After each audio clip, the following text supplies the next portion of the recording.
When we think of space, we often imagine silence, but there's more to the story.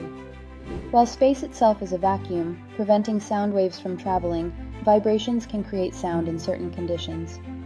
For instance, sound waves can travel through gaseous or solid materials, like those found in star atmospheres or within planets.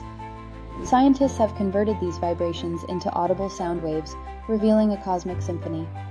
The sounds of planets, stars, and even black holes have been recorded. Each celestial body creates unique vibrations, contributing to the universe's melody.